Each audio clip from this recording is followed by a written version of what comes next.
Hello प्यारे बच्चों। मैं शुभम भास्कर स्वागत करता हूं आपका अपने इस प्यारे से यूट्यूब चैनल कॉन्सेप्ट की खोज में। देखो बच्चों, जैसा कि मैं लास्ट लेक्चर में आपको मोस्ट इंपॉर्टेंट टॉपिक बताकर आया हूं सभी चैप्टर के। ठीक, तो मैंने आपको कहा था कि अगर किसी स्टूडेंट्स को उनमें से कोई भी इंपॉर्टेंट टॉपिक चाहिए तो आप मुझे बता देना। ठीक, मुझे कमेंट आया था बच्चों का कि सर आप हमें ये जो इंपॉर्टेंट टॉपिक बता रहे हैं आप इनका सॉल्यूशन भी डाल दो। ठीक है, तो आज से मैं उन सभी टॉपिक्स का सॉल्यूशन डालना स्टार्ट कर दूंगा। जैसे मैंने आज लेकर मैं आया हूं आपके साथ एक इंपॉर्टेंट टॉपिक जिसका नाम है शून्य कोटि की अभिक्रिया के लिए समाकलित वेग समीकरण। ठीक, शून्य कोटि की अभिक्रिया के लिए जो समाकलित वेग समीकरण है बच्चों, ये एक इंपॉर्टेंट टॉपिक है जो बोर्ड एग्जाम में बहुत बार पूछा जाता है। ठीक है, चलिए स्टार्ट करते हैं आज का अपना इंपॉर्टेंट टॉपिक जिसका नाम है शून्य कोटि की अभिक्रिया का समाकलित वेग समीकरण। ठीक है प्यारे बच्चों, चलिए स्टार्ट करते हैं। देखो कैसे हमें करना है शून्य कोटि की अभिक्रिया का समाकलित वेग समीकरण। देखो, मैं कह रहा कि मान लीजिए हमारे पास क्या है, एक शून्य कोटि की अभिक्रिया इस प्रकार है। मान लो ये एक शून्य कोटि की अभिक्रिया है। ठीक है प्यारे बच्चों, ठीक है। जब ये हमारे पास एक शून्य कोटि अभिक्रिया है तो मैं क्या करूंगा, देखो ध्यान से। अगर इस शून्य कोटि की अभिक्रिया के लिए मुझे समाकलित वेग समीकरण लिखना पड़ जाए, कौन सा, मतलब इसके लिए वेग व्यंजक लिखना पड़ जाए, तो मैं उसे वेग व्यंजक को कैसे लिखूंगा, मैं लिखूंगा बच्चों minus D R upon D T is equals to K, और ये r और r की पावर जीरो। इस r की पावर जीरो मैंने क्यों लिखा प्यारे बच्चों, इस r की पावर जीरो इसलिए लिखा क्योंकि ये एक शून्य कोटि की विक्रिया है। मैं मान के चला हूं कि ये एक शून्य कोटि की विक्रिया है। ठीक है, दोबारा देखो, मैंने कहा कि मान लीजिए मेरे पास एक शून्य कोटि की विक्रिया निम्न प्रकार है। कैसे कि रिएक्टेंट टू प्रोडक्ट, r मतलब रिएक्टेंट, p मतलब प्रोडक्ट, मतलब रिएक्टेंट टू प्रोडक्ट एक शून्य कोटि की विक्रिया है। मान ली इस शून्य कोटि की अभिक्रिया के लिए अगर मुझे वेग व्यंजक लिखना पड़ जाए तो मैं लिखूंगा बच्चों क्या, minus D R upon D T is equals to K R की पावर जीरो। आर की पावर जीरो क्यों, क्योंकि इस आर की पावर जीरो इसलिए लगाई क्योंकि ये एक शून्य कोटि की अभिक्रिया है। ठीक है जी, ठीक है। अब देखो माइनस डी आर अपॉन कितना D T is equals to कितना आर इनटू में वन। वन क्यों, क्योंकि जिसकी पावर जीरो होती है उसकी वैल्यू वन होती है। जिसकी पावर जीरो होती है उसकी वैल्यू वन होती है। अगर मैं हूं शुभम, शुभम की पावर जीरो तो उसकी वैल्यू वन हो जाएगी। आप हो काजल, काजल की पावर जीरो तो उसकी वैल्यू हो जाएगी वन। मतलब किसी की भी पावर अगर जीरो करेंगे उसकी वैल्यू हो जाएगी वन। ठीक है प्यारे बच्चों, ठीक है। तो minus D R upon D T is equals to K into में वन, ये बन गया। ठीक, मैं क्या करूंगा बच्चों, इस dt को वहां लेके जाऊंगा, मतलब इधर ये dt अपोन में है, जब मैं उधर लेके चला जाऊंगा तो ये मल्टीप्लाई में चला जाएगा, बिल्कुल चला जाएगा। और साथ ही साथ इस माइनस को भी मैं उधर लेके चला जाऊंगा। तो मेरे पास कंडीशन क्या बनेगी बच्चों, कंडीशन बनेगी, ध्यान से देखना, माइनस तो मैं उधर लेके जाऊंगा। देखो मेरे पास कंडीशन बनेगी D R is equals to minus ले आया और के एज इट इज, और ये dt जब यहाँ आएगा तो इनटू में आ जाएगा dt। ठीक है प्यारे बच्चों, मतलब बन गया मेरे पास क्या कि D R is equals to minus K D T. ठीक है जी, ठीक है। मैं क्या करूंगा, दोनों ओर का समाकलन करूंगा बच्चों। क्या करूंगा, दोनों ओर का, दोनों ओर का समाकलन करने पर,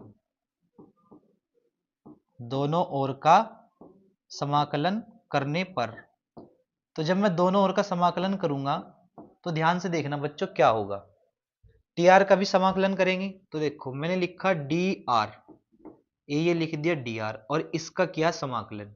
ठीक, इज इक्वल्स टू, देखो माइनस के तो है कांस्टेंट, इसका तो होगा नहीं, लेकिन dt का होगा, तो dt का करेंगे हम समाकलन। ठीक है प्यारे बच्चों, ये लिख दिया मैंने dt का समाकलन। ठीक, अब देखो इधर साइड में मैं आपको एक बात बताता हूं, ध्यान से सुनना आप मेरी बात। जब हमें कभी, मैं यहां लिख देता हूं इधर साइड में अगर कहीं दिख रहा है ना ये, जी दिख रहा है, अगर कभी हमें dx दिया हो, dx का हमें समाकलन करना पड़ जाए, तो dx का समाकलन आता है प्यारे बच्चों x। कितना आता है? x। ठीक है, ठीक है। तो जब dx का x आता है बच्चों समाकलन, तो dr का कितना आएगा? r आएगा। तो ये लिखा मैंने dr का समाकलन करने पर आया r। ठीक, ठीक है, इज इक्वल्स टू माइनस के एज इट इज। ठीक है, जब dx का x आता है तो अगर dt का करेंगे तो कितना आएगा? t आएगा। तो ये लिखा प्यारे बच्चों मैंने गुणा में t और प्लस में मैंने लिखा i। देखो, जब हम किसी भी फंक्शन का क्या करते हैं? इंटीग्रेशन करते हैं, मतलब समाकलन करते हैं। तो किसी भी फंक्शन का समाकलन करने के बाद अपनी तरफ से हमें क्या जोड़ना पड़ता है? इसमें एक कांस्टेंट जोड़ना पड़ता है। क्या जोड़ना पड़ता है? कांस्टेंट। ठीक, तो मैंने इसमें प्लस आई जोड़ा क्योंकि मैंने इसका पूरे का क्या कर दिया? समाकलन। आई अपनी तरफ से जोड़ा कांस्टेंट, जो कि क्या है? इंटीग्रेशन कांस्टेंट, मतलब समाकलन स्थिरांक। ठीक है प्यारे बच्चों, तो ये है हमारे पास बच्चों समाकलन स्थिरांक। ये समाकलन स्थिरांक है।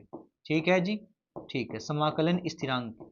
ठीक, ये जो समीकरण आई, मैं इस समीकरण को एक मान के छोड़ दिया। मैंने कह दिया कि समीकरण एक मान के हमने छोड़ दी। ठीक है प्यारे बच्चों, ठीक है। चलिए अगली बात देखते हैं।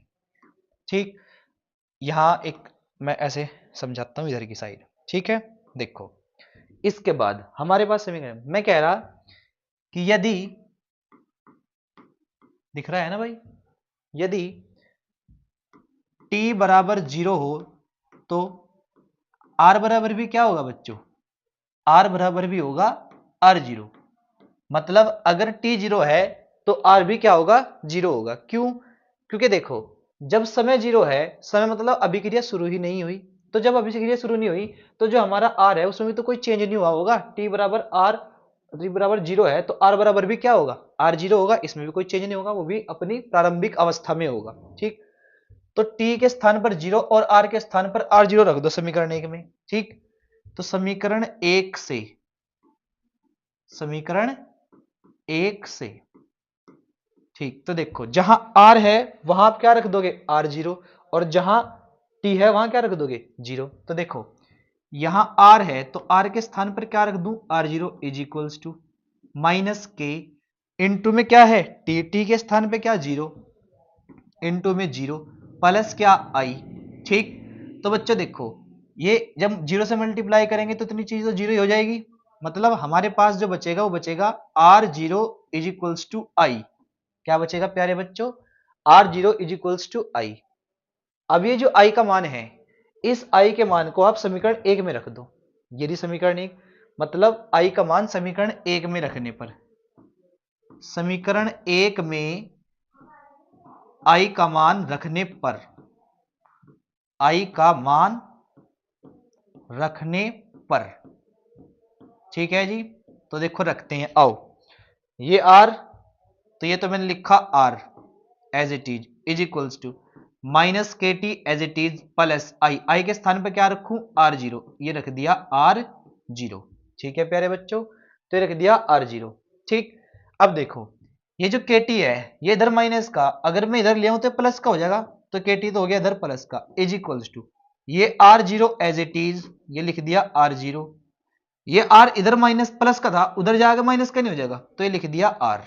ठीक है प्यारे बच्चों, ये लिख दिया r।